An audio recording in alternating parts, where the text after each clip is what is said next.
سورۃ الکوثر قرآن پاک کی سب سے چھوٹی سورت ہے۔ اس کے بہت سارے فضائل اور بہت سارے فائدے ہیں، لیکن 5 فائدے اس سورت کے میں آپ کو بتاتا ہوں جو ہم سب کی ضرورت ہے۔ جو شخص دن میں یا رات میں 10 مرتبہ سورۃ الکوثر پڑھنے کا معمول بنائے اور ہمیشہ پڑھتا رہے، اس کو 5 فائدے حاصل ہوں گے۔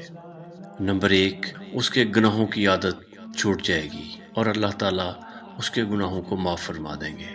نمبر 2، اللہ تبارک و تعالیٰ اس سورت کی برکت سے اپنے پیارے حبیب حضرت محمد مصطفیٰ صلی اللہ علیہ وآلہ وسلم کی زیارت خواب میں نصیب فرمائیں گے۔ نمبر 3، اس سورت کی برکت سے اللہ تعالیٰ تمام حادثوں سے، بیماریوں سے اور پریشانیوں سے حفاظت فرمائیں گے۔